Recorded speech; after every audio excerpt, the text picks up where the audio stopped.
I feel like I need to do one more quick update on the Yard-Stead before it gets too cold, which is going to happen any day now. In fact, by the time I post this, it'll probably be a couple 3 weeks old, so you can likely assume that anything still green that you're seeing in this shot has by now turned brown. It was an okay year. As usual, my biggest challenge was just time. I've spent much of my life thinking that if I could only focus on a few important projects, I'd probably get more accomplished on all of them. But, well, that's just not who I am. That's just not how I'm built. And you, poor soul, get to be a witness to my scattered, broken brain. Every year it seems like the garden has a few rock stars, a few surprises, and a few disappointments. I've basically 3 growing centers at this point. I have my self-watering grow beds, which continue to be the real stars of the Yard-Stead and also the stars of this channel, and with good reason. They work really well. They take very little of my time, so let's start there. Last year, the challenge was that the beans took over, and it was great having so many on my plate. But they didn't leave much room for much of anything else, so I didn't plant them this year until pretty late. A few volunteers showed up in August. And in case you don't know, a volunteer plant is something you didn't mean to plant that just sprouts in your garden anyway, probably because of some leftover seeds from the previous year. In this case, there were probably a few beans that fell off the vine last year and then decided to sprout in mid to late August of this year. That's later than I would normally want to plant them, so I just left them alone to see what would happen. And as long as I had them popping up, I decided to plant a few new things. Again, largely just to see what would happen. So in late summer, probably late August, I put in some radishes, some beets, a second crop of kale, and some arugula. Well, the radishes, as they reliably seem to be, came right up and were plentiful and delicious. The beets and arugula followed suit and have provided some nice fall-time greens and roots. Yum. The kale didn't amount to much, but its close companion, the broccoli I planted earlier in the year, gave me some wonderful food. The infuriating disaster of the year was walking out one morning to find that I had been violated. Someone had come crashing through the chicken wire and dug a huge hole in the bed all the way down to the reservoir, so I did what I had to do. I shot a video. Let's take a look at that. It would appear that I am the victim of a home invasion. Here I was feeling kind of proud of myself because I planted a late crop of radishes and beets here. And I did some other things too that are going well, but looks like somebody came in here. You see they smashed the squirrel fence. If you can't see, it's laid out almost flat there. And they dug up the fill tube. It's lying here. And there's a pretty big hole where the fill tube used to be, and you can't see it very well, but there's a smaller hole. And it's a little heartbreaking because these beets were looking great. I've actually already been eating the beet greens. Luckily, the radishes I grew over here are already eaten and done. They were delicious. They were huge. I planted all this in late August, and here it is end of September. So the radishes were great. But if you can see how flat this chicken wire is laid down, let's see, it's all the way down here. This was no squirrel. The squirrels don't come through there, and they don't dig holes like that. This had to have been raccoon. Only raccoon could do this much damage. I kind of fortified my chicken wire recently on all of my grow beds with raspberry canes. They work pretty well. They're a visual deterrent. They strengthen the chicken wire, and they do seem to really reduce the number of intrusions. But raccoons are big and smart, and they just plowed through that, so I'll have to come up with another solution. These beets, I don't know, we'll have to see. I'd like to eat the beet root. They're getting really close. I mean, just compared to the size of my hand, you can see the greens are looking pretty good. I'll probably still be able to salvage at least the greens. But now I have no way to fill this up from the bottom. I can't really sub-irrigate anymore. So I'll have to top water this. But the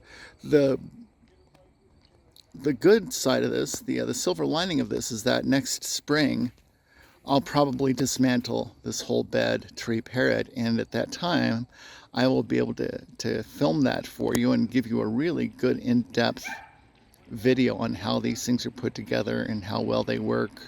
Well, as you can see, they work extremely well, but you'll get a more detailed idea of how they are assembled. And if you are assembling these yourself, building your own, or if you would like to, that should be really helpful in showing you more of the specific details about how I put them together. If you have built one of these, I'd love to hear from you. I see that I've got a few thousand views on the other videos on the subject. So yeah, I'd love to see what you're doing and see how it's going for you, answer any questions. Unless you're a flippin' raccoon, in which case I don't care about anything you have to say. You are a bad animal, and I don't want to hear from you. Bad raccoon, no radish.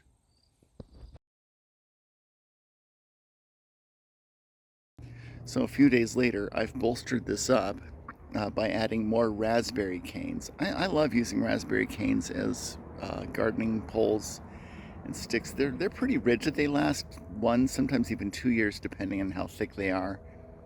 I think I see one in there that isn't raspberry, but let's go look at the raspberries. I let them get way too crowded this year, and even though that means that there were a lot of berries in there, it also means that I wasn't able to harvest them. And I believe that this flattened out area here is where maybe those raccoons have been living. So I'm going to really thin these out this year.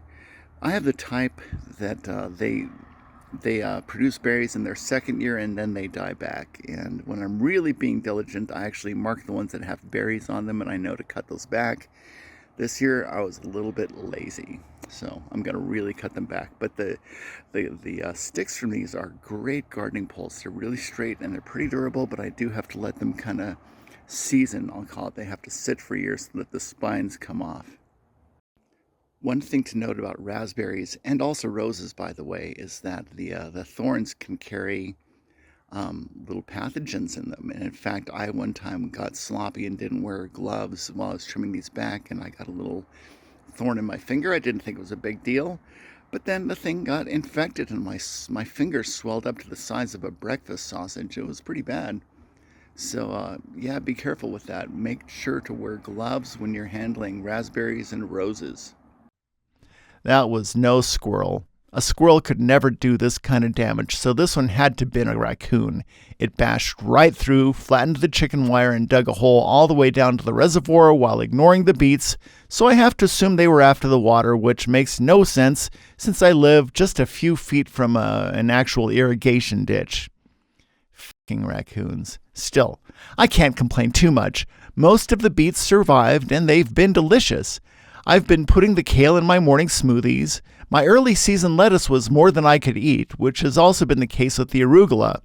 If you live nearby and want some free arugula, just feel free to stop by. If we're not home, just help yourself. I'm actually kind of serious. The food forest was mixed. One day I walked out and found 22 little apples on the apple tree. 22! For a really young tree, I was impressed. But less than a week later, they were gone. Every single one.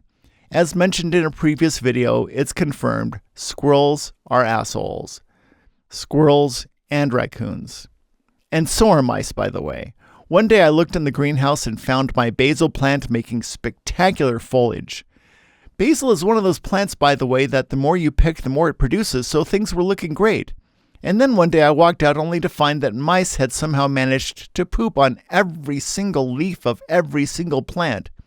Listen, I love nature. I love all the plants and fungi and all the animals and critters except the mice and the squirrels and the raccoons. The mice, squirrels, and raccoons are assholes. They are unique in nature. Everybody else is cool. Heck, I even like the bacteria and the bugs in my garden, but not the squirrels. Squirrels are assholes. And some plants are assholes too. This year it was the bindweed and the grass. They really had an unwelcome presence in the greenhouse and kind of took over. I'd have gone in there and pulled them out, but I didn't want to catch hantavirus from the mouse poop. Okay, so let's add a few more members to the asshole club. Hantavirus, grass, and bindweed. Hantavirus, grass, bindweed, raccoons, mice, and squirrels are assholes. Everybody else is cool. Oh, and last year, and this is weird, last year I had a real problem with cabbage moths. If you think you don't know them, you probably do. They look like beautiful, graceful little white butterflies. I mean, they're just beautiful little harbingers of early summer, and they will eat the life right off of your kale. They look beautiful, but they are assholes. Weirdly, I find them to look a little bit like the flowers of a bindweed plant. You know, those beautiful little white flowers that also signal the coming of life? Somehow bindweed flowers and cabbage moths look similar, they're both beautiful, and they are both assholes. So, okay, the Asshole Club final list is cabbage moths, bindweed, grass, hantavirus, raccoons, squirrels, and mice, all assholes. Everybody else is cool, especially the peach tree. It's still very young, and this was its first year bearing fruit. It bore one perfect, delicious peach, and that was worth the price of admission alone. Other citizens of the food forest included some sunchokes, which are healthy and delicious and plentiful, lemon cucumbers, ditto, some dill, a serviceberry which bore a few berries and then died, and a whole lot of asshole bindweed along with its asshole cousin, thistles. Although I actually still let the thistles go until they flower, because they're still providing the service of breaking up the clay soil and contributing nutrients to the soil that I'm building, so thistles get a pass up to a point. They're not full-fledged members of the Asshole Club, but they do sometimes get a provisional day pass. This was not the first year that the bindweed has caused me grief in the greenhouse. I'm thinking next spring I might suck it up and pour concrete floor in there.